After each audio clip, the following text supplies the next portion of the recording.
Why, hello, hello, hello, one and all. Welcome to Chicago Reacts. My name is Kit, and this is going to be a very special, different kind of video. Good to see all of you here with us. We have a lot of great subject matter to talk about. And I got to say, folks, the videos that we'll be playing and some of the stuff that we're going to be talking about is really going to be exciting. I can't wait to really get this conversation going, but I'm not going to be here just looking at the camera and talking myself and answer myself at the same time. No, actually, joining me here is a good friend of the show, a wonderful colleague. She has done phenomenal content, especially in regards to reacting to pop culture, Warhammer 40K. Yes, I'm a little biased with that, and all other forms of entertainment. Give it up for none other than Geri G Reviews. Geri. Yay! Hi to everyone. Hi to your awesome audience. Thank you so much for having me. It's an It honor. Oh, well, it's really great. I know I've been on your show, I think twice now, and these live streams, they don't happen often, but this is a chance to one, talk to our viewing audience and do some fun live reactions, and plus special update. There is a video, or at least it's 6 minutes altogether, of a Warhammer 40K comic. A friend of mine, and I'm waving at you. You asked not to be called out, but you said, Kit, you have to check this out.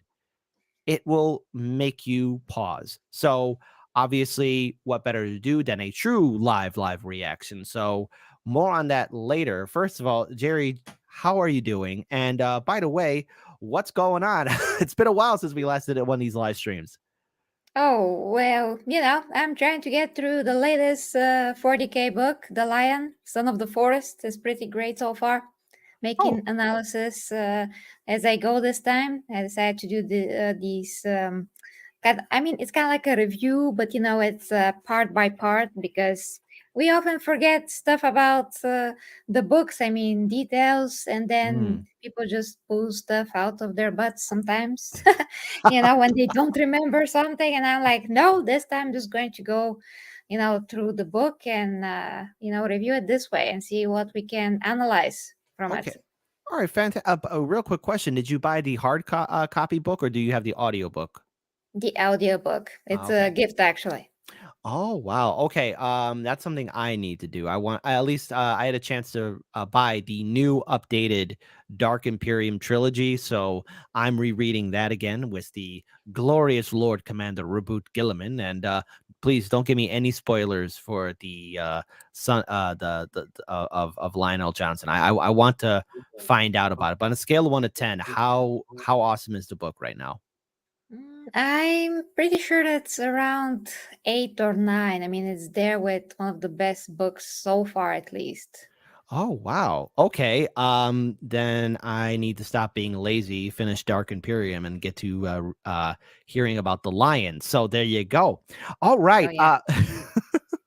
So then, without further ado, people are here to see us react to some good Warhammer content. And you brought up something that I haven't seen yet, but this is from an outstanding YouTube channel called Warrior Tier. These are the same people who did that heartwarming Ogren story. By the Oh, way, yes. folks, I'm not going to be doing any kind of reaction to the Ogren Sanguinella anytime soon because oh, Christmas is still a little close to my heart, and with my grandpa passing away, I don't know if I want to have my hearts plumbed by an Ogren wishing me Merry Christmas after the previous other video that he did pulled at a lot of people's hearts. So I don't know. Yeah. I can't have any tears coming out here yet. So there you go. All right then. So by the way, just a heads up, you just found this out, the Alpha Legion. Geri, do you want to tell the people who the Alpha Legion are? Well, one of the most cunning and sneaky legions, actually, the most. There's no other sneaky legion amongst the Astartes but the Alpha Legion. You gotta trust but they seem like trustworthy, right? Alfarius and Omegon. They never once did anything sneaky or shady behind the scenes. Never Just once have all they the ever. time. Just all the freaking time. It's their nature. It's what they do. you know? Okay, well then let's hear about their story. And obviously, if there's any point you want me to pause or you want to add in some commentary, please let me know. But since we're all here to sit back, relax, and enjoy our afternoons. Let's pull this video up from Warrior Tier, Alpha Legion Story. Oh boy. The drums were so loud on Eunice 1, the crowd so alive and vital. The world had always been kind to humans. To us, I should say. The young ones were healthy, happy, well-educated, proud and fierce. The elders were respected, honored and trusted, as it should be, as I wish it were on all worlds. My ship houses a statue saved from the world. It depicts two members of the Guard, standing back to back, fighting against the dark and the horrors of this galaxy. I say saved, because it was saved before the world was lost. My brothers and I were tracking a band of traitor Marines, belonging to the World Eaters. Oh boy. Whoa. All right, that story took a dark turn. Yeah. Didn't expect that. Exactly. Korn and his fantastic friends. For a long time, and my brothers and I had followed a small band of world eaters. This particular band of breakaways were more mindless than most of Angron's butchers. None of the world eaters employed guile, strategy, or subtlety, but these select few were less willing than most. They were convinced that they, and they alone, had been chosen by Korn to kill the Emperor. One of the number had seen the message in the spilled entrails of an Imperial God soldier. Little did My we brain. inform. Oh, okay. I It's kind of get like it. a horror show. I get it. It's manipulation.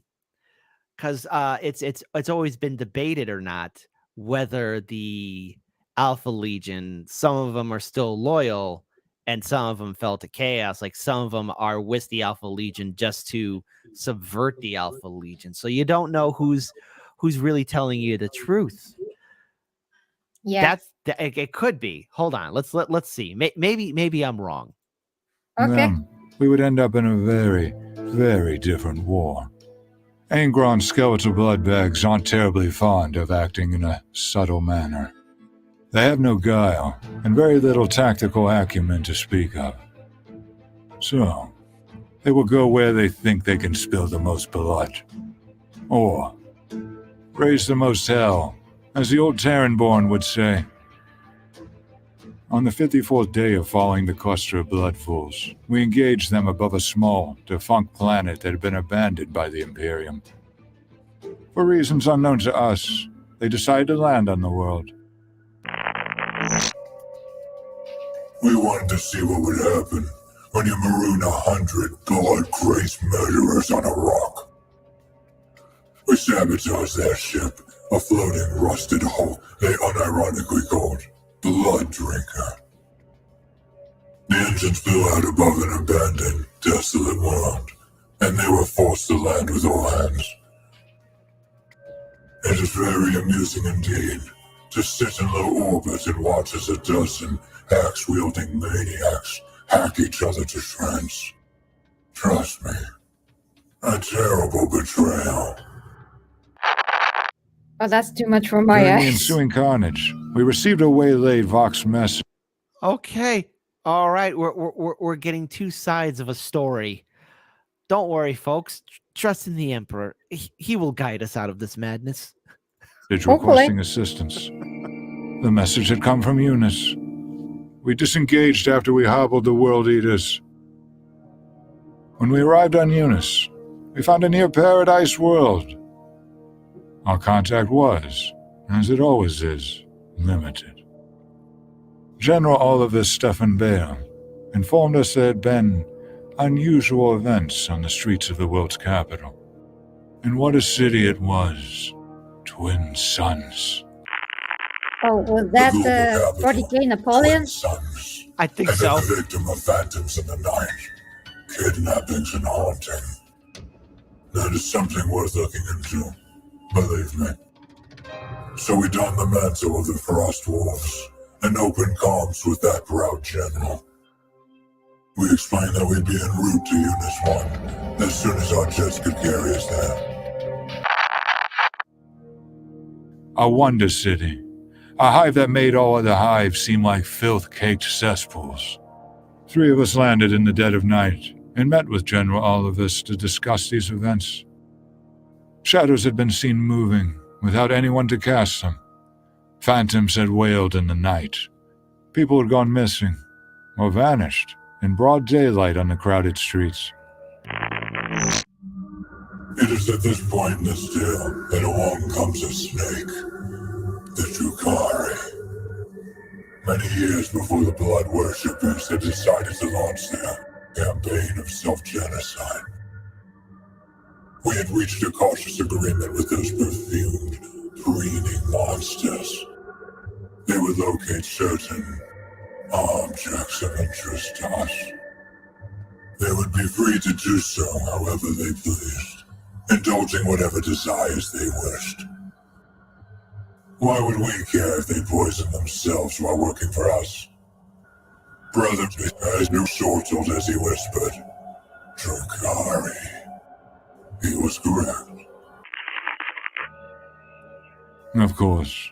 Who else would vanish citizens? Who else would project wraiths and ghosts? So, I can't tell if they're helping out of kindness or just being malicious on purpose. I don't know. This is rather confusing to me. It is. And sorry, it's there's to a be- puppy here. Oh, there is? Oh, well, fantastic. Yes, Well, good. there is a puppy and trying to interrupt me in my reaction. I'm trying to grab it, but I can't. It's an elusive creature.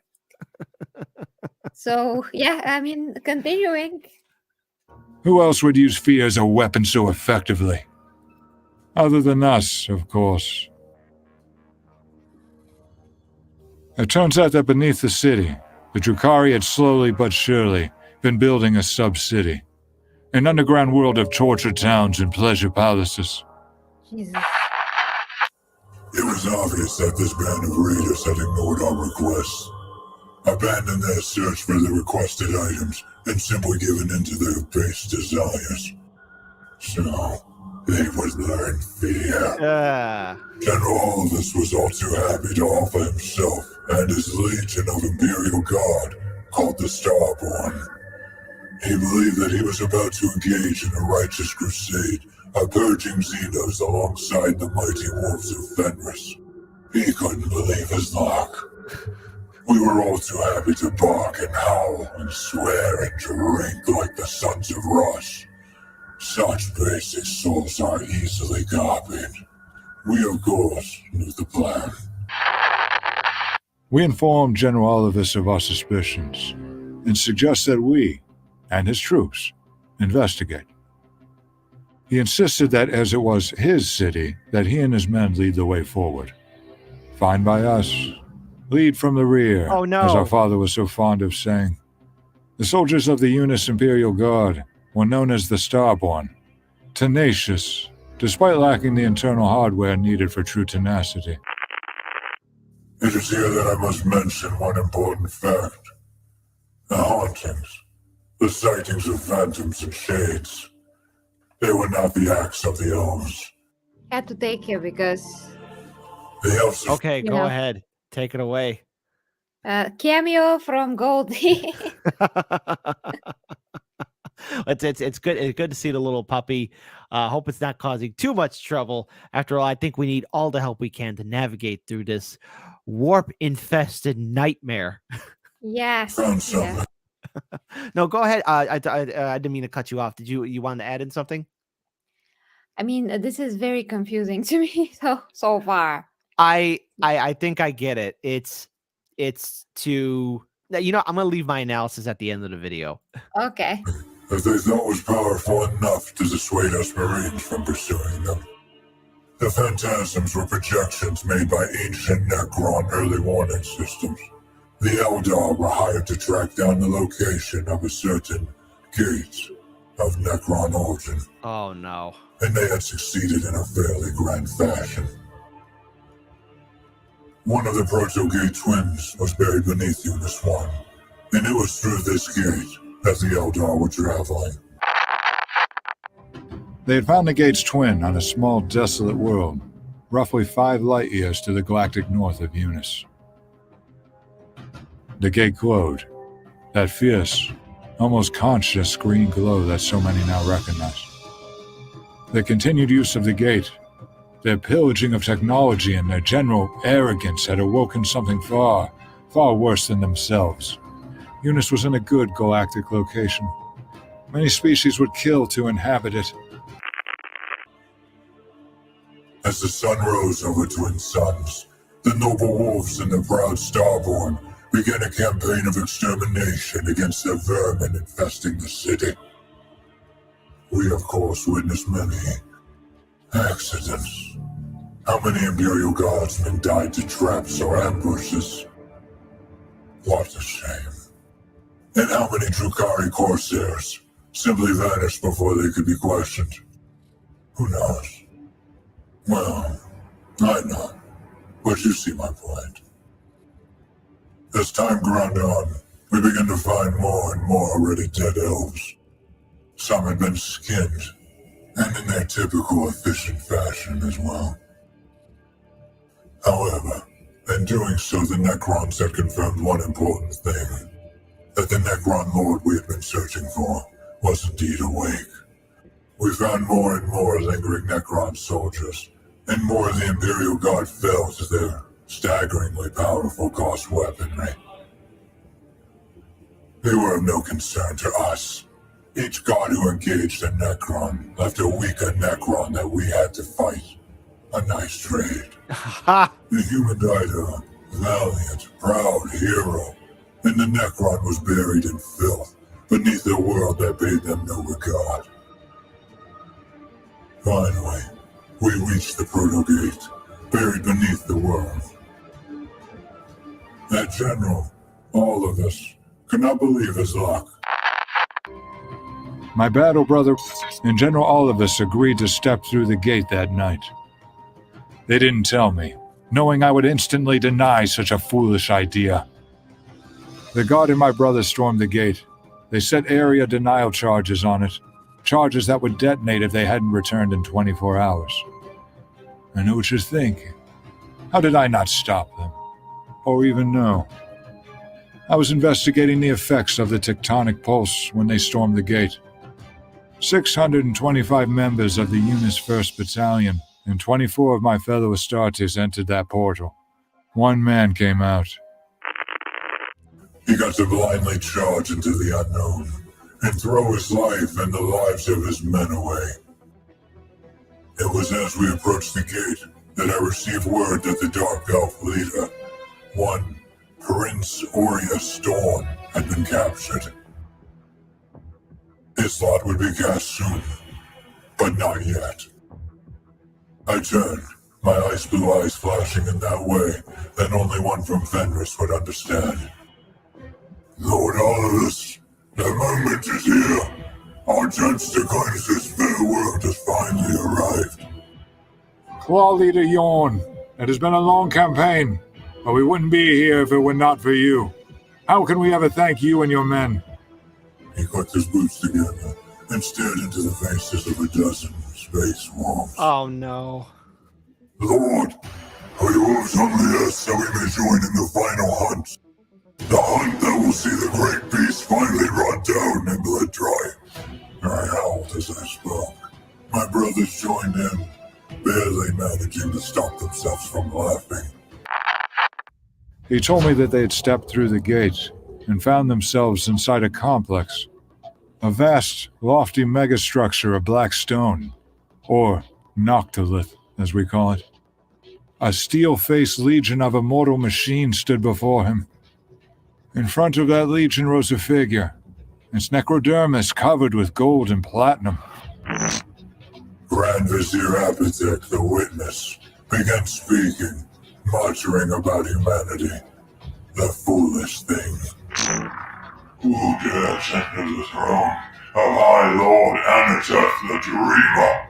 The figure asked. The fight lasted 2 minutes and 14 seconds.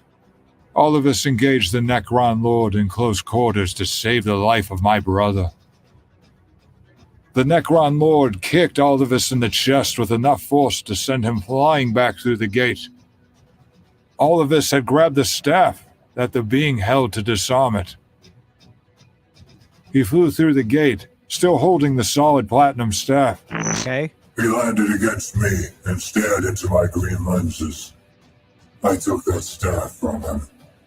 The artifact that the Drukhari had decided wasn't worth finding. What? What? Wait. Who? Where? He asked. He survived, somehow, though his body was broken, and his mind was scarred beyond the imagination of most mortals. He spent a year in the Medicaid units, in various therapies and receiving various treatments. Oh my God. He can walk now, though he needs a stick to do so. General Oliver still asks me, Modern are technology you? didn't help. Yeah, so who would ever think that the Alpha Legion would go ahead and start doing this? Maybe it's important just to double check that those truly were the space wolves trying to help you Yeah. out, buddy. Okay, go Turning ahead. on I mean, I can't wait to voices. talk about it. He cannot comprehend what the staff is. The staff of the 18th Light was forged in a time before the Necron, and it is now mine. In hallucinogenic-induced fugue states, he has told me of the beings that stood in that chamber. And worst of all, he screams as he tells me of the figure behind the standing army. A fragment of all of his mind still lives in that room. It still remembers that steel whirlpool forming into a smirking, mocking face. All of us would scream the words, "Who are you?" I pinned the medal to all of his chests myself. It's the least I could do. He travels with me, not being able to live on Eunice any longer. Who are you? He asks, and I reply, I am Alfarius.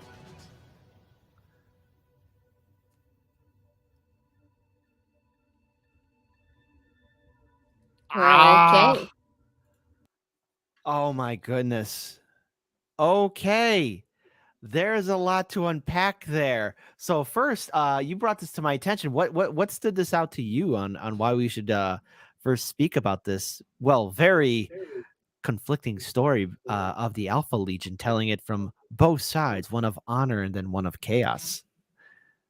Yeah, I think that this time, because I have seen several of this channel amazing productions, this time is completely confusing to me.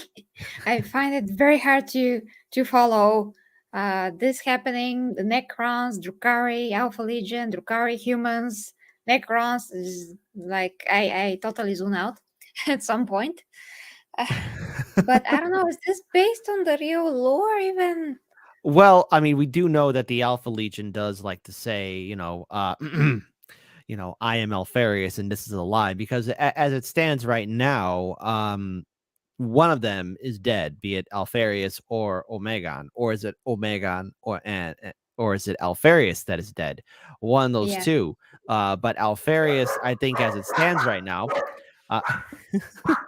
is probably the only person, or is it as the only one confirmed to maybe be alive. So it could be Alfarius being himself, or Megon taking on the role of Alfarius. But seeing that story, I understood what Warrior Tier was trying to do, and that is tell the story of the Alpha Legion by using what they do best, and that is to trick, to lie, to let people's guards down. You hear from two perspectives, one of chaos, one of order. And at the end, the only people that the Alpha Legion care about are themselves or what they want, and they will use any means necessary to take a world, take an artifact, or take a person, and whatever suits them best. And obviously, it's clear to us that they were using the humans to fight the Drukhari, the Dark Eldar, who were also sent on a quest to get a item from the Necrons. So, You know, Yeah. they say that the Eldar use very devious tactics, but I think the Alpha Legion is far more devious because you don't know where they stand on the issues. Yeah, there's a clue about their nature, their intentions in that previous Horus Heresy book, Hmm. The End and the Death, actually. Ah, okay. Well, we do have something else here to bring up. So Squashed Eyeball in the live stream says, super cool art, I must say. Really good edit. Everyone is surprised to see the Alpha Legion. So shout out to all of you here. Clayton says, Fluffy Goldie, Prince of the Golden Imperium. So there you go. So on our continue, because we are going to be talking a little bit of Star Trek and Star Wars in just a little bit, but I want to pull up this Warhammer 40K comic. Now, this comic, people have been, a friend of mine sent this to me. Hello. And said, Kit, the first video is going to make you pause. It's going to shock your system. So let's go ahead and pull this up. Okay. And I was muted there for a second, but yeah, I said yes, gold is amazing. and let's go ahead and pull this video up so that way people see it. So let's go ahead and bring this up. It's titled Son of the Phoenix. Oh, interesting. Okay. Ah. We'll follow. I promise I'll behave. Okay. You may follow. Oh. Can I ask, are you a space marine? Yes. How did you become one? It takes training to be a space marine. Okay. It takes a long time. Does it hurt? Sometimes. When you become Astartes, you don't mind being hurt. Okay. You become stronger, faster, better at war. Once you are Astartes, you remain Astartes. Will my new heart be stronger if I become one of you? If the Emperor wills it, of course. Okay. I'm hungry. Do you have anything? Interesting. I only have rations from the Guard Regiment. That's all right, as long as I can eat it. Don't eat it. It's corpse. It's corpse Do you want food. some? Yeah. Yes, we require little sustenance. If you say so. Won't have any more if you're hungry. Do you have a name, child? Not if you tell yours first. I don't know you well enough. You seem well taught. It's just common sense. You will call me Lieutenant. Okay. Okay, Lieutenant. My name is Kit. His name is Kit. I'm sorry. You What? see? that was it. Your friends were right. Oh my goodness. Everyone, behold. I guess I'm in Warhammer 40K, I guess. It's Kit. Yeah. Was Okay. that your real Kit? Kit Where picture? is your family? I don't know, but there's 5 more parts to this. There's like they're only a minute long. So this is the adventures of Kit and wait a minute, Son of the Phoenix. I hope it's not Fulgrim's. Wait. Oh no. Oh no. Oh no, Kit, don't join. Don't join the Third Legion. I don't know. No. I couldn't find them. They might be dead. My condolences. That's okay. It's that I'm not sure. They probably think I'm dead too. You do not seem too concerned about them. My mother told me worrying too much is not good for my condition. Condition? Oh, I haven't told you. I was born with a weak heart, so my parents looked all over the sector to find me a new one, so I can live healthy. When they finally found one, the Cherugians wasted no time to replace my heart. And here you are, alive and well. Indeed, a miracle from the Emperor. Hey, Okay. I know that place. That's the greenhouse. That is where we'll meet the others. They should be able to find us here. Oh no. Uh-oh. It's Drukari. What's happening? I don't know.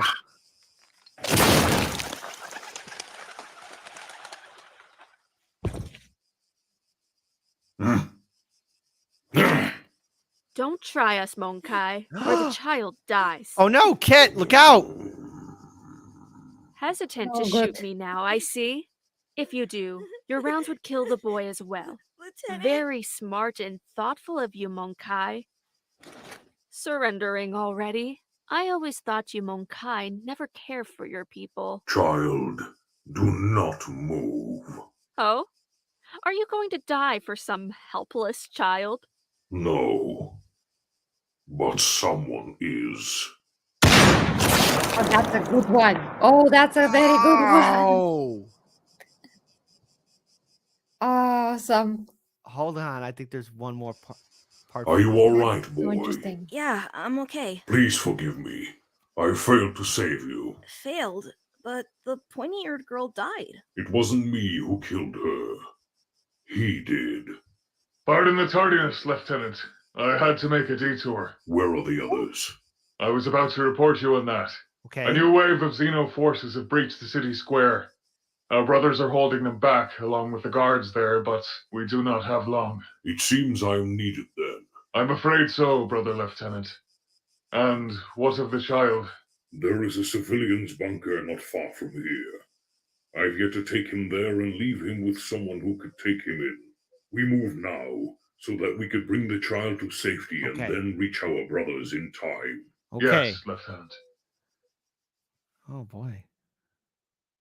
Lieutenant, what Wow. will you do when you're done fighting? Our brothers will return to our homeworld, where we will regain our strength before we make our next crusade.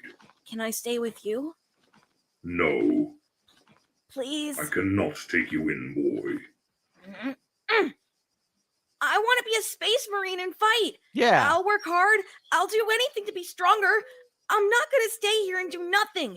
I want to go out, fight with you, and protect everyone. Yeah. Let me join you. Yeah. You will not survive being a space marine. You are not fit to be one. What? I cannot take you in, I'm sorry. Now move. Oh, they're breaking Kit's heart here. They're breaking my heart here. She's very compelling. You'll be safer here, Kit. Safe from everything until the fight is over. The guardsman knows someone who could look after you. She will take you to them. Oh. Please. Lieutenant, Oh no. go. Please. Kit, look up. We Astartes are sent to fight enemies so that you may live on in peace. It is my duty to protect you. You, your people, your home. All I ask now is for you to be strong. Strong for yourself and for the Emperor. Can you do that? I will. Lieutenant, we must depart.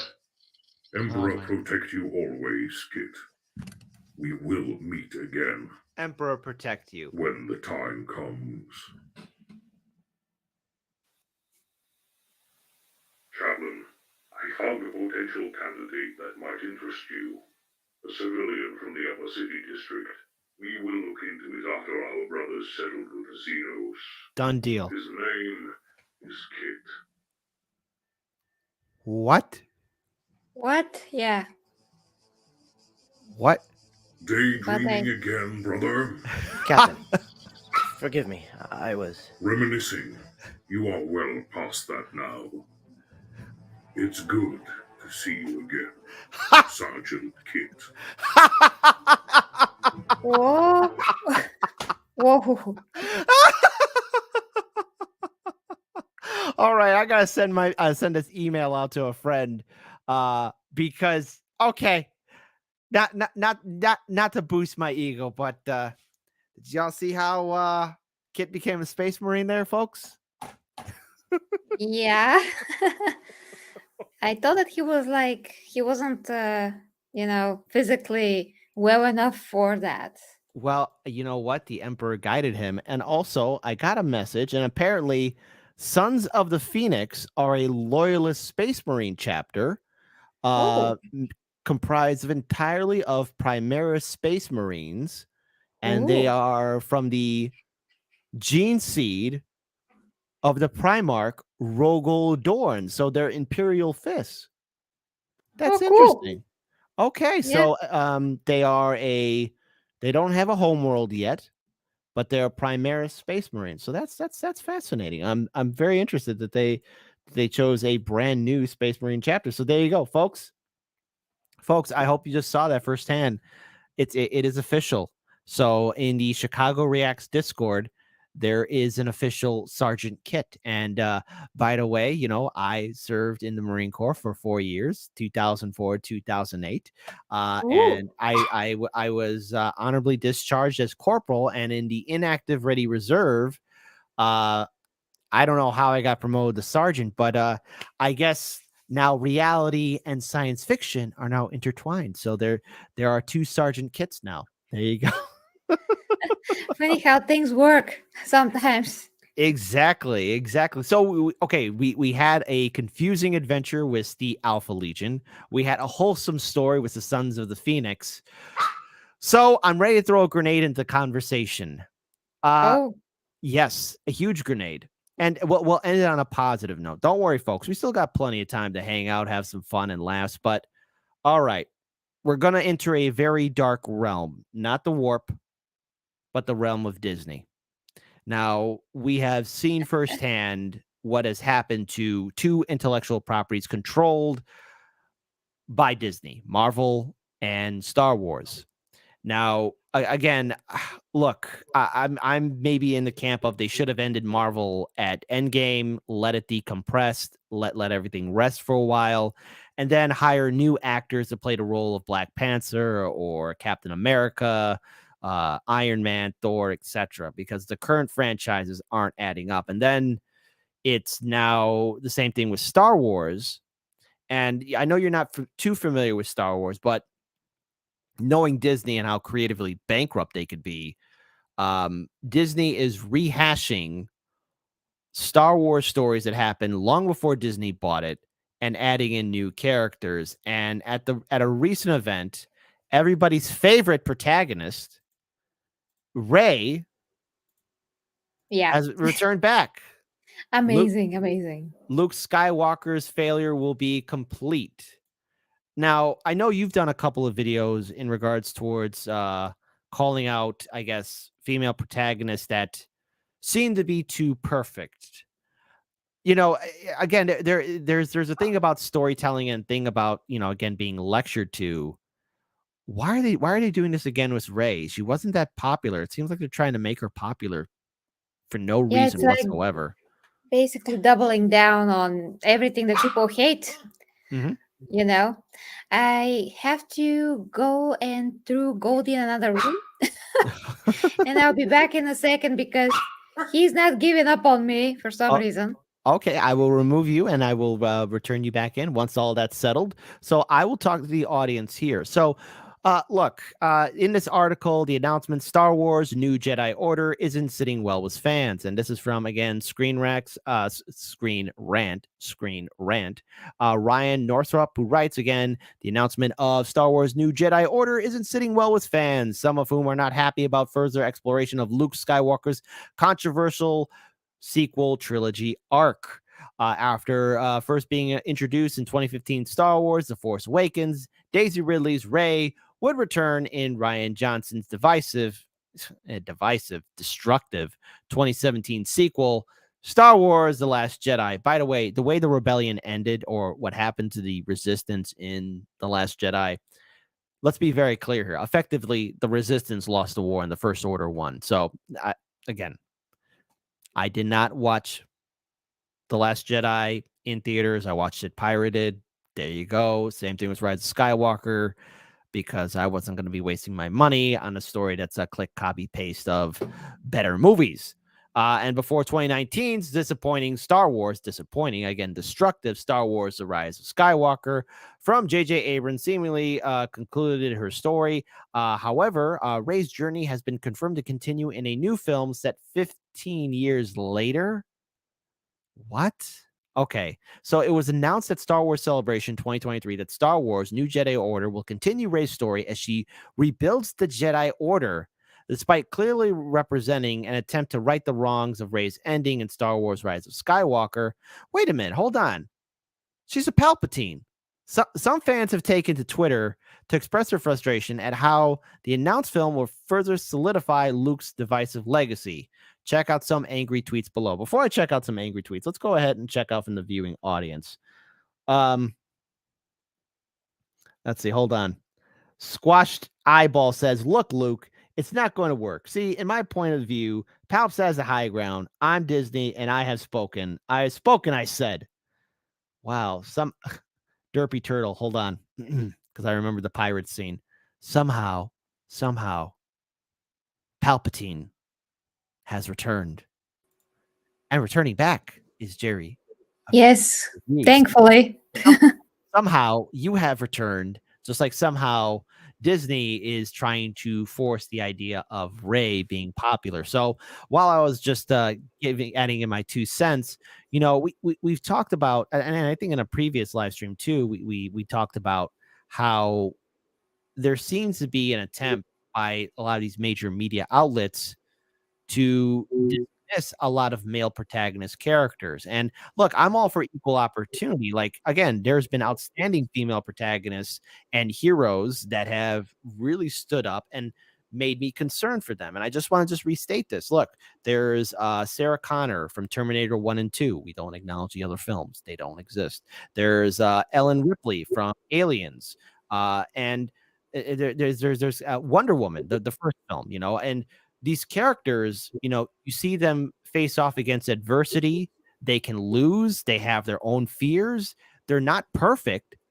Same thing for all these other male protagonists that we've seen in action films too. They have their own faults. They have their own concerns. But whenever they're facing off against something, as a viewer, I'm invested in their journey. When I saw the first Star Wars film, not the first, but the rise, the Force Awakens, I was willing to give it a chance. But as soon as I saw Rey hold her own against Kylo Ren,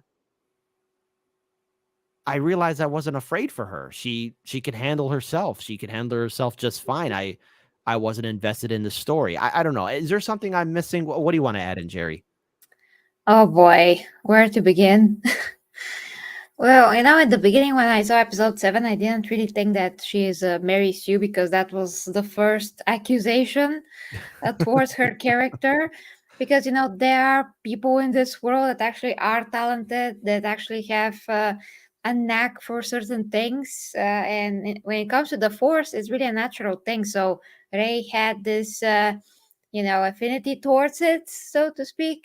And she progressed rather easily compared to other characters, which I didn't thought once again at the time that it was something weird, because I know such people in real life, that they're just better naturally in certain things, to see something, to adapt it, to apply it, all those things. But then, I understood how people don't like that, because she really didn't struggle enough. Maybe they can make, they could have made her character a bit more compelling, and then sell us on the fact that she does have a bit more, sense or talent towards the wielding of the Force. But that was never really established in a very compelling or well written way. So there we go. And now that most people actually do hate everything about the new Star Wars and how Rey is portrayed and what is she to the whole thing, to the whole lore. I don't know why they decided to double down on it, whereas like in most of the world, so to speak, is commonly accepted that people don't like that. They don't like the current state of Star Wars. They don't like how the lore was continued. And it just doesn't make any sense to me. I don't know what to tell you. I mean, I'm not like the biggest Star Wars fan ever, but I also like to have some kind of a better story. As you mentioned, there's a lot of other characters like Wonder Woman and, well, a lot of other characters, not Captain Marvel. that are written way better. Uh, and we know how female characters could be written to not be Mary Sue's, for them to be compelling, still talented, still capable, but yet you feel fearful for the character because the situations feel real. And everything else, the villains, the how to say this. Well, I'm just remembering the Wonder Woman and Ares situation now, which was, well, that's the most ridiculous Ares ever. But never mind that. Did you feel like worried that Wonder Woman wouldn't be able to take this very ugly guy? That's Karanko. Yeah, we cannot say the same about Ray, and of course there are some inserted. I don't want to say it, but politics, identity politics in it. Yeah. And that was like, okay, well, Star Wars was never about these things. It's just about the story and the characters, really. So modern stupidity. Well, the thing is, again, if I'm watching something, I want to be invested and see a character succeed. And what I hate seeing, though, is this modern trope of saying, well, your heroes are failures. The people that you used to admire through literature or film or video games, it turns out they were always a bum, or they were always going to lose, or they never had what it took. And here's somebody better and stronger, and you have to like them. Why don't you like them? That means you hate. That means you're this and that, and you hate it. And it's just like, no, I don't. Look, I mentioned Sarah Connor and Ellen Ripley, right? I was concerned for them, and I know that you've mentioned on some of your videos too, like the difference between men and women, and you see Sarah Connor and Ellen Ripley facing off against two forces. I mean, let's face it, Sarah Connor's facing off against a Terminator, this giant killing robot machine, and then Ellen Ripley's facing off against this alien xenomorph creature that bleeds acid and can lay an egg to that'll hatch out of a human being. I'm scared for them. I don't want them to die. And when Sarah Connor's with her son in Terminator 2, I want them to be reunited. I want them to get away from these nightmare cyborgs that are out to kill them. In Star Trek Deep Space Nine, my favorite captain is Captain Benjamin Sisko. I can relate to him because he's dealing with PTSD with the loss of his wife when Locutus destroyed that expeditionary fleet to take on the Borg. He's a single father. I see him rise up through the ranks in Deep Space Nine in the TV series. Same thing for Xena Warrior Princess and Hercules. I remember as a kid watching those two shows. Yeah. And with Xena, I mean, yes, she's a warrior, but there were times where she got her rear end kicked, or she has lost someone close to her, and you see her struggle. And actually a lot, yeah. That's the greatest example still out of everything that we ever seen, and it was an amazing example then, and it's amazing example now. How to do diversity, how to show gay characters, how to show, and I'm not talking about her and Gabrielle, how to show a female character that actually went through a lot of growth, a lot of suffering, sometimes defeats, and then she comes out on top. But it's super hard. Sometimes some of the villains that she meets are almost her equal, and she has to go above and beyond and develop herself and think about other strategies to defeat them. And it's just fascinating. It's amazing. And we don't see that today at all. We just see the surface of it, like scratching the meaningful surface very, very slightly. What brings me to pause is that there has to be a breaking point to where the consumer, the audience says enough, because yes, films can have messages, films can have a point to it. But the point of, let's say, comic book heroes or science fiction, horror movies, it is to entertain us for an hour or 2 hours, give or take. Same thing for video games. It's to entertain us, to let us have fun in this world that's understandably out of our control. And I think, when you have then characters that we're supposed to like, and then at the same time, too, we're being lectured to, that causes fans that support any kind of intellectual property to dismiss it. And look, Disney is seeing diminishing returns with their Marvel films. And or I think what was it, The Mandalorian season 3. I haven't watched it. Hell, I haven't even watched anything with The Mandalorian, but at least from what I've seen from other larger YouTube channels that do reviews on entertainment, the viewing audience greatly diminished after the 3rd season. So it causes me to wonder, what did they do? And then when you look at during the 3rd season. Oh, really? The 3rd season was that bad? Well, I fell off from it. It's just that, it wasn't as compelling in the previous 2, and even I was like, I don't have time for this. It's not as interesting. I just don't have the time to continue it, and it's not about him. It's about the other characters, really. So, Oh no, they're not doing that, are they? oh no, they are. They are. They actually said that anybody can be the Mandalorian because there are others. They're more important than him now. So yay! What? Yeah. But that's, that could be argued. That show actually what kind of, I guess people were saying it's what saved it. Now it's gone under that bad. Hold on, audience. Yeah. Hold on. Derpy Turtle 0762 writes, season 3 of The Mandalorian had a couple of good moments, but boy, it was boring and blah. They're putting a lot of focus on Bo-Katan. Wait. When I used to babysit my nephews, they watched that Clone Wars show, and Bo-Katan was she was part of Death Watch, right? Or am I missing something? She is like the other leader of the Mandalorians, because there's one female leader that's from the cult that Mando is actually from. Okay. And the other side is she. I really like her in general as a character. I really like Katie Sackhoff. She is awesome in these roles. It's just that, why not, just make her show like they plan to do and leave Mando to be Mando in his own show? I mean, love to see more of her, but just not in his expense, because that's just not fair. It's ridiculous. Oh wow. Okay. That's really disappointing, because I was going to add into the point of, and speaking of disappointing, with Disney Marvel, for example, I know Ant-Man Quantumanium, or whatever it's called, ended it with dismal numbers. And then, of course, well, I guess their new Thanos 2.0, Kang the Conqueror, the actor, has a lot of legal problems right now. So that's not so. Lack of star power, number one. Their main antagonist has some legal problems. I think he's been fired from every single project he's been a part of. Has he been fired from Disney yet? Because I'm kind of not surprised sure. that didn't happen yet. I think no, not yet. I mean, he's been like dropped from his agency or something like that, but not fired yet from Marvel. Okay, so Jonathan Majors.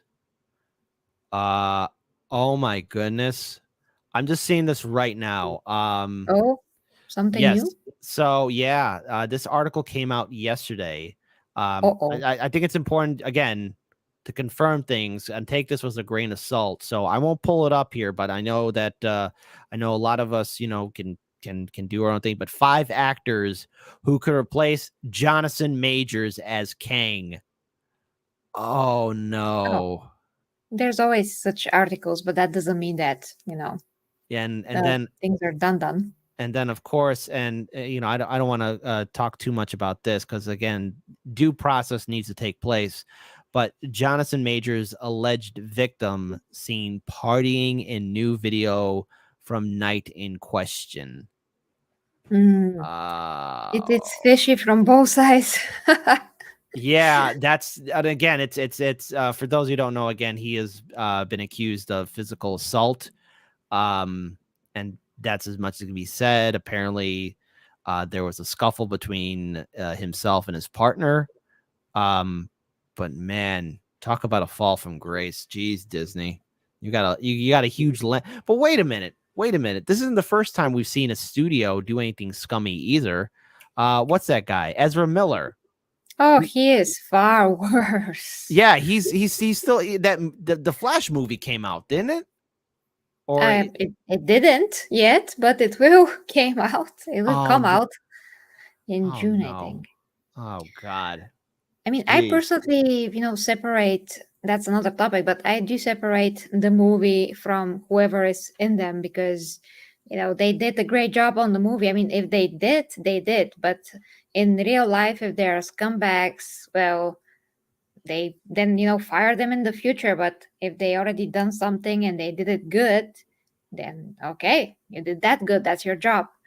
I didn't Yeah. fail in that. So the movie, I mean, I don't want to be like, oh, I'm not going to watch The Flash because one person out of all the hundreds of people that participate in the making of this movie, one Hmm. person is a horrible person. I'm pretty sure that a lot more people from the movie crew somewhere, somehow, is a horrible person, but we don't know because that will never be public.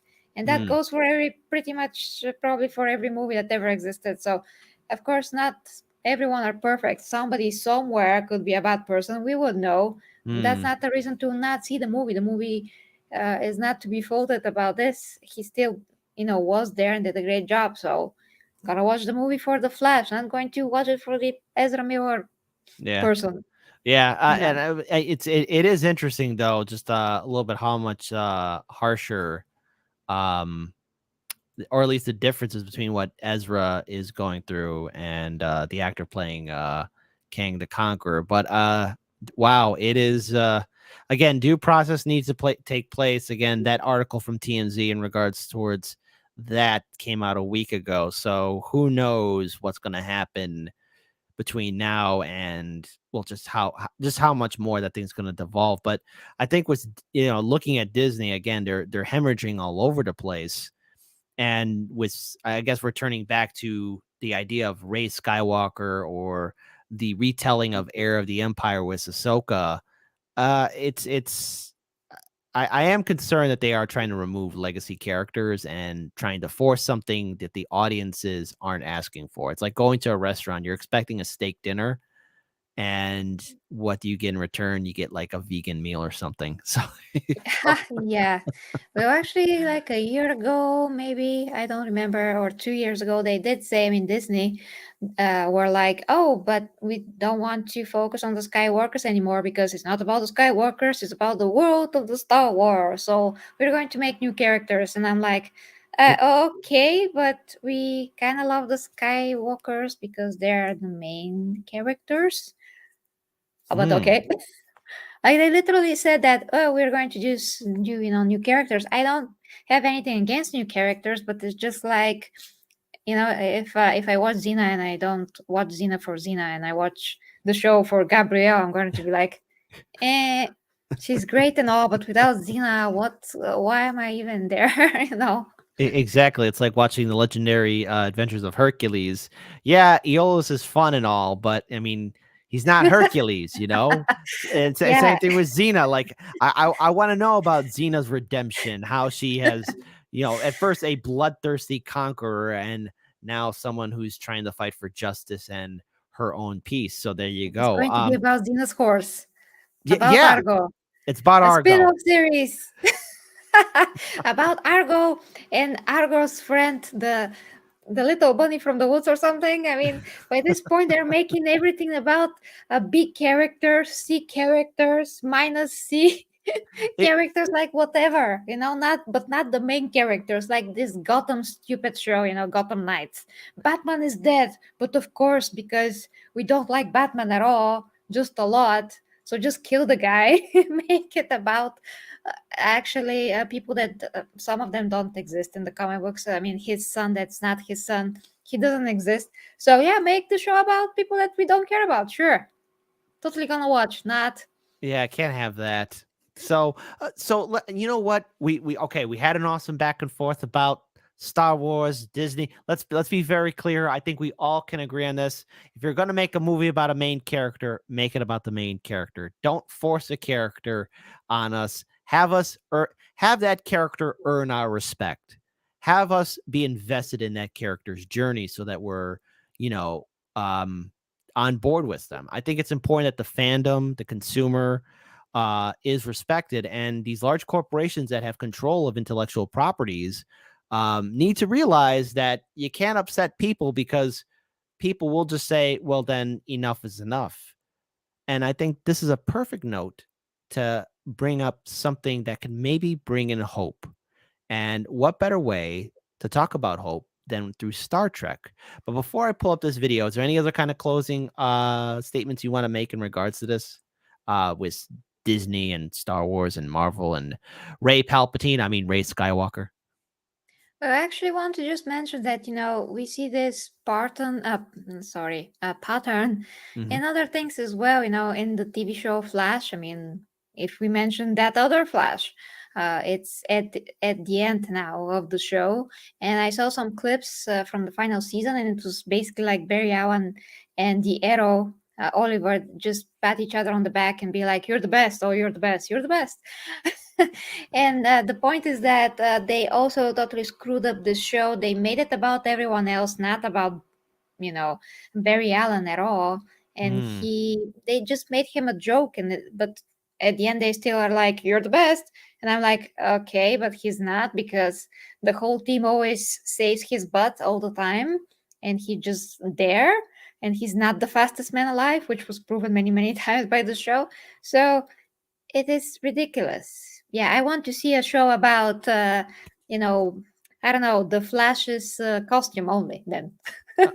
No. Correction. I want to know about the Flash's shoes. Okay. Do Yeah. the shoes have a story? Yes. What are their pronouns? What do they like to do for fun? Are they vegans? Are they vegetarians? Do they eat meat? Do they drink? Do they smoke? What do they do? What do the shoes do? So let's Yeah. so let's bring in some hope. I want to bring in some hope because this video, folks, I played just a few seconds of it, and a friend of mine, I called up a friend of mine and said, "Hey, you got to check this out." And they said, "Oh, way ahead of you." And he said to me, "Kit, all of it is digital. It's CGI. It's special effects." And I said, "How can that be special effects? This looks incredible." As I looked at it again, then my eyes realized, hey, what I'm looking at isn't real. But I thought it was real. And I am really impressed with this YouTube channel, and I want to give them the proper acknowledgement. This channel is spelled Otoy or Otoy, Otoy. They're only at 33,000 subscribers, which I find to be absolutely criminal. So everyone that's watching this live stream right now, please throw them a subscription because the work you're going to see here brought a tear to my eye because it's that good.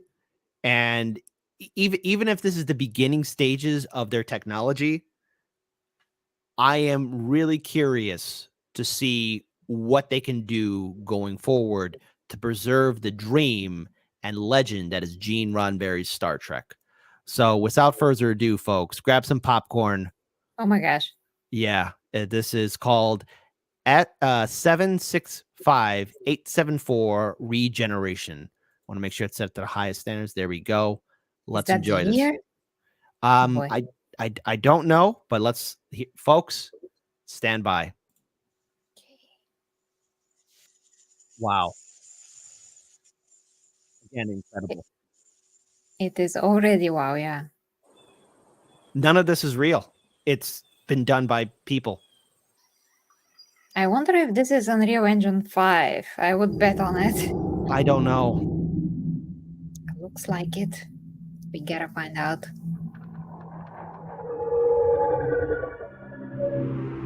Looks exactly like that, so yeah.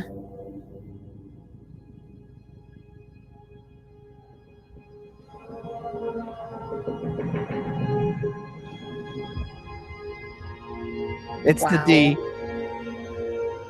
It's the Enterprise D.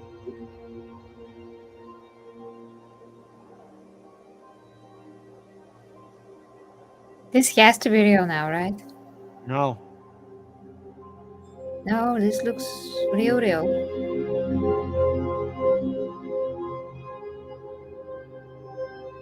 I mean, there's no reason to use CGI for this, so. At least half of this should be real. At least the human.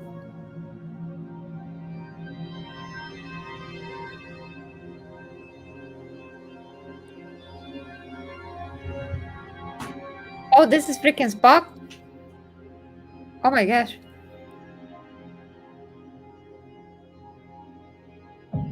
Oh my god.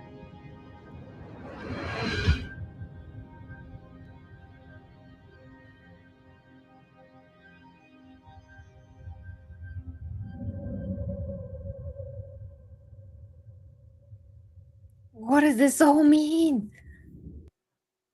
Okay, there's a lot to unpack here, but all of that, my friend that I spoke to said this is all done by an engine.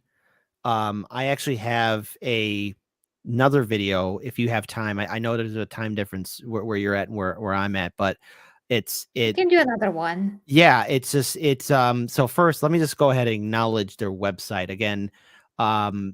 I'm gonna post it in the live stream. It's the Roddenberry Archive. And I have never seen anything like this before, but looking at this real quick, that looks like him. Like, let's say somebody did like a Blu-ray version, updated, let's say a Star Trek show or something like that. Mm-hmm.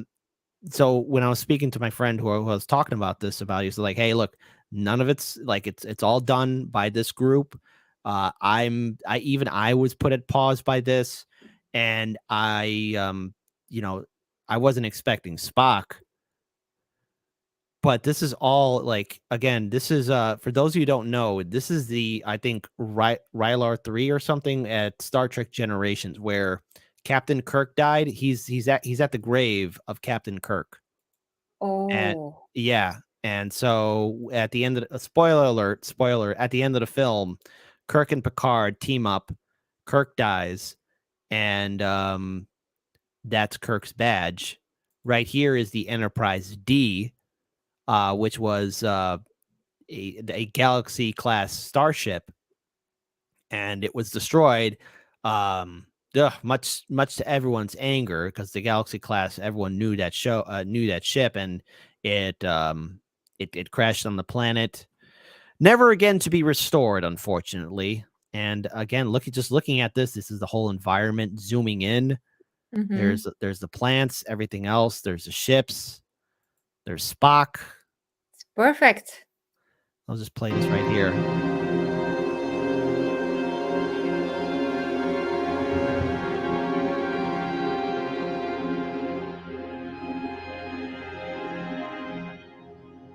I don't know how they did that.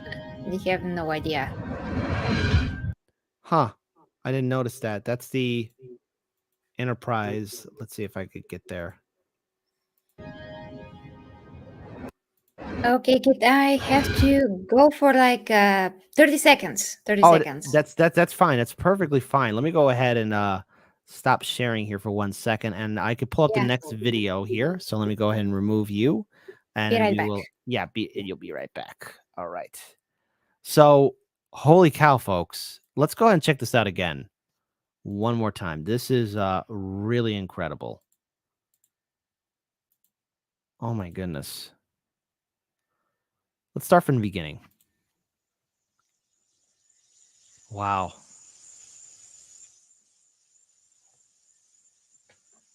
This is all animated.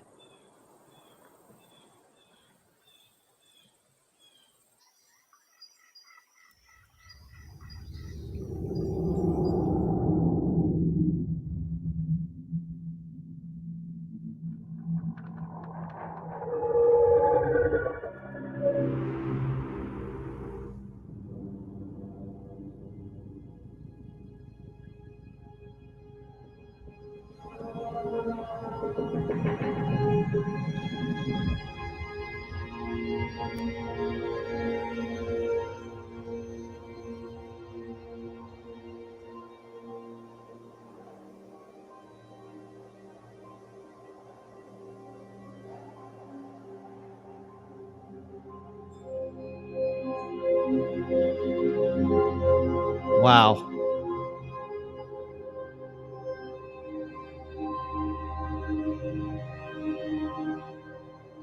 I can't believe this. This is really incredible.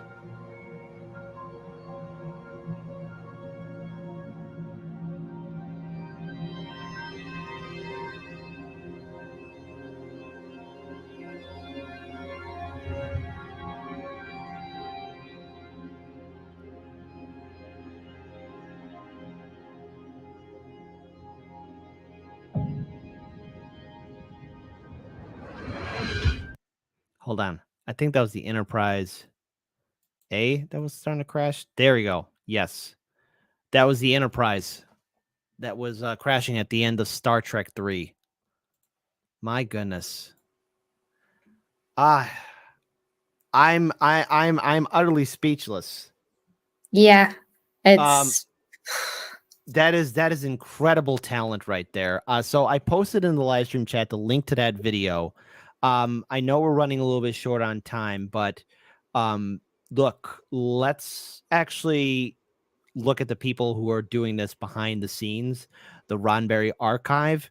Again, this YouTube channel is called, they're probably going to pronounce it, but it's OTOY.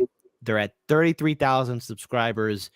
Why they're not at 10 million or 20 million or 50 million is beyond me. Maybe I'm overhyping it up, but this looks like an incredible work of art. Was there anything you wanted to add in there real quick before we pull it up? I think that we should find out how this is made because that's the most interesting part.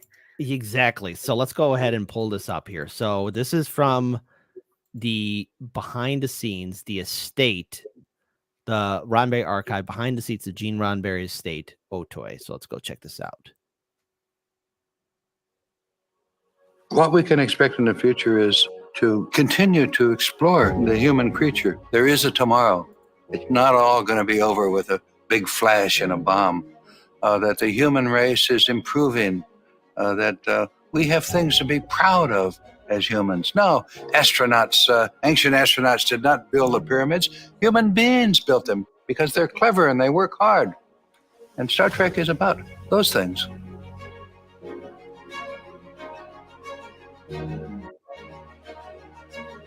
This year, we are commemorating my father's 100th birthday. This is his centennial. He was born August 19th, 1921. My father was essentially a humanist. He believed in humanity, what we were capable of. He had seen it throughout his career, having fought in World War II and seeing the worst of humanity, and then becoming a transcontinental pilot and surviving a crash in the Syrian desert, and then becoming a sergeant with the LAPD. My father saw the worst of humanity and he saw the best. And I think it really gave him perspective. I really think it gave him hope for the future. Many of his shows and many of his writings have shown that. Gene Roddenberry believed in the human spirit. That view and that message of hope has transcended 55 years of this little television series called Star Trek. And for some of us, and it really is quite a few of us, that view of hope and optimism has carried us through dark times and given us a reason to look forward and a reason to hope. I've had so many people from all walks of life come up to me and share stories of how Star Trek has inspired them or given them hope for the future. And I've had my father's notes and documents and scripts and behind the scenes materials my entire life. And it felt wrong for them to just deteriorate. I really wanted to preserve them. There's hundreds of thousands, if not maybe 1 million pages out there. We've been scanning every single one of them to archive them so that people out there can not just continue to be inspired by Star Trek, but so they can learn about what it took to bring it together. The Roddenberry Archive really is the culmination of 10 years of Rod and myself deciding how we could do something for his father's legacy using Otoy and the technology and all the pieces that we've had, figuring out how to bring all of the things. So that's Otoy. Otoy. I've been saying it wrong. Otoy. Otoy. So there you go. Never heard of it. I don't know how, but I never heard of it. Well, geez Louise, it's already 2 minutes in. I'm impressed. Things that we know are out there in a form that would be viewable 100 years from now. Otoy, as a software and graphics company, has had sort of this very specific focus on creating these tools and this technology for art. The Roddenberry Archive is going to essentially push the limits of that technology. And I think it'll show people what's possible, help them sort of reimagine the concept of virtual preservation is and value. It's going to be fundamental to preserving and ensuring that the chain of creation and authorship and validation never gets tampered with. We are scanning a lot of these physical assets with LightStage, which is our Academy Award-winning technology that scans in all the surface details, every property of how light bounces around on a physical object, that goes into the archive. Another major part of the Roddenberry Archive is to document and present Gene's most famous single creation. That's the Starship Enterprise. After all, these are the voyages of the Starship Enterprise. It's not the voyages of Captain Kirk. It's not the voyages of Mr. Spock. It's the Enterprise. It is integral to the story because not only is it our method of getting to the stories, it is our home. It is our world while we're on the show. Take a look at the effect that the idea of the ship and the basic design of the ship has had on our really going out into the universe.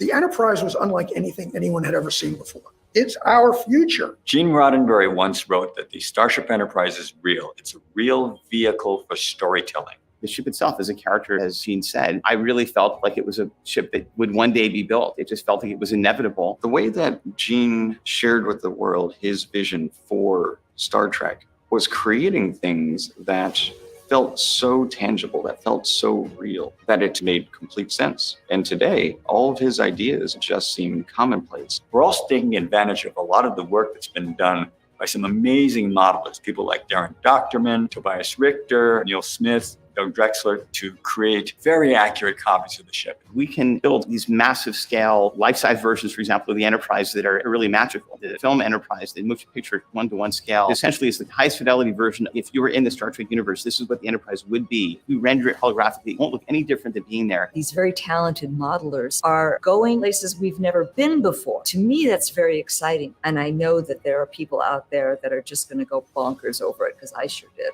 I want all these pieces to be used for research, for creative efforts. And it's just unbelievable to have any role, especially one that has this incredible impact for posterity. I hope all of this work becomes fundamental to how future generations can look back at Star Trek and Gene Roddenberry's life and legacy. Star Trek has changed the course of where the human race is going. Wherever we are in 100 years from now is going to owe something to it. Historians are going to be still trying to figure out how this little TV show grew and affected so many people's lives so profoundly. The nexus of all this was Gene Roddenberry, because he knew that human beings will not only survive, but we will flourish in the future. And the human adventure is just beginning, and we need to have a direction to go, and Star Trek showed us where to go. 100 years from now, someone may not even know who Gene Roddenberry is. But hopefully, because of this project, they can review and they can look and they can say, oh my goodness, there was this man and he had this vision for humankind. And he told it through a television series and it became popular culture. That's pretty darn amazing. Well, okay. Wow. I got to follow this channel more. Look, to everyone watching, if you would kindly throw a subscription to Otoy. I mean, I'm right now checking out their YouTube channel. Let me go and pull that up here real quick. I want to pull up two links here. And then obviously while I'm doing that, Geri, the floor is yours, because what do you think? Well, this is amazing, very impressive. Not sure about the future, though, that we are actually going to do what Star Trek did, because that's really kind of based on only assumptions about the universe and how everything works. So I can't say that's gonna happen, but you can, maybe say that whatever Star Trek taught us is going to just translate to people being very inventive and trying at least to do something like that in the future, and we'll see what happens, because when we set our mind on things, a lot of things can be possible. I'm just pretty sure that how they presented it here was a bit above and beyond what is actually going to happen, but we'll see. How documentaries are, they seem really compelling, but that doesn't mean that's an actual reality here. Yeah, maybe it's because I guess that first video, but here I want to pull up their channel here. This is Otoy. This obviously that video they've done a lot more. So this is all of their content. I have to say, they got they even got commentary from William Shatner. This looks pretty impressive. Just what they've put together and what they're trying to replicate and recreate. So that's Otoy right there. I'm going to keep an eye on them, and I'm really impressed with that Regeneration 765874 Regeneration done in 4K.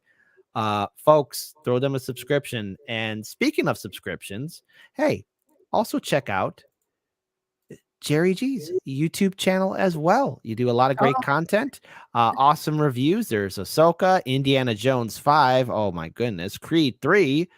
We got Star Wars Jedi Survivor, and I also know that you're currently also playing a Warhammer campaign as well. Glory to you and victory. Which faction are you playing as? Well, now dwarves, Chaos Dwarves, because that's the new DLC. But a lot of people want me to play the multiplayer, and I'm like a bit like, oh, I'm not sure what I'm gonna do there, but I'm gonna try because it seems like I don't suck at this game. Well, I wish you all the best. You can play as Chaos Dwarves. How could you? You're betraying the Emperor of mankind, or at least you're betraying the Empire of Man. How could you do that? How could you join the forces of Well, chaos? I don't like it at all. I mean, I don't like anything that has to do with chaos, but Chaos Dwarves, you gotta try them. So yeah, I still have my own original campaign to get back to whenever I want to. Oh, you have an original campaign. Who'd you play in the original campaign? With Carol Franz. Oh, okay. Glorious. Awesome. Well, so obviously you've been doing a lot of great content. Is there anywhere else people can follow you on social media? I showed up your YouTube page. You have a Twitter, Instagram. So Geri, take it away so people can follow your outstanding React videos and so much more. Okay, guys. So I'm on Twitter, Instagram, Facebook with Geri Reviews everywhere. Of course, I also have a Discord that everyone can join. It's called Golden Astartes for Warhammer fans, but everyone else are also welcomed. We also have like an art section in there for whoever wants to share their art and movie suggestions and 40K book suggestions and also Warhammer Fantasy. And if you are interested in my coaching, guys, I'm also a coach. Fitness, health, nutrition, relationship advice, and more, and sex education as well. Everything is at my OnlyFans. So yeah, I use it for good. All right, folks. Well, this has been a great live stream. We got to do another one very soon. I want to thank all of you so much for tuning in. Again, be sure to follow Geri's YouTube channel. Be also to check out Otoy. I'm very curious to see where they're going to go and how they're going to advance their technology. I mean, if that's only the beginning of what they can do, I wonder what else they can do in the far future. Until then, folks, I'm Kit with Chicago Reacts. Check out our YouTube channel as well. We got some great React videos in store for all of you. And I guess it's now finally official. Kit is in Warhammer 40K as a sergeant in the Sons of the Phoenix. I guess I'm an Imperial Fist. I finally made it. I'm in Warhammer. I did it. And you didn't even know it. All right. Take care, folks. We're up out of here. Hitting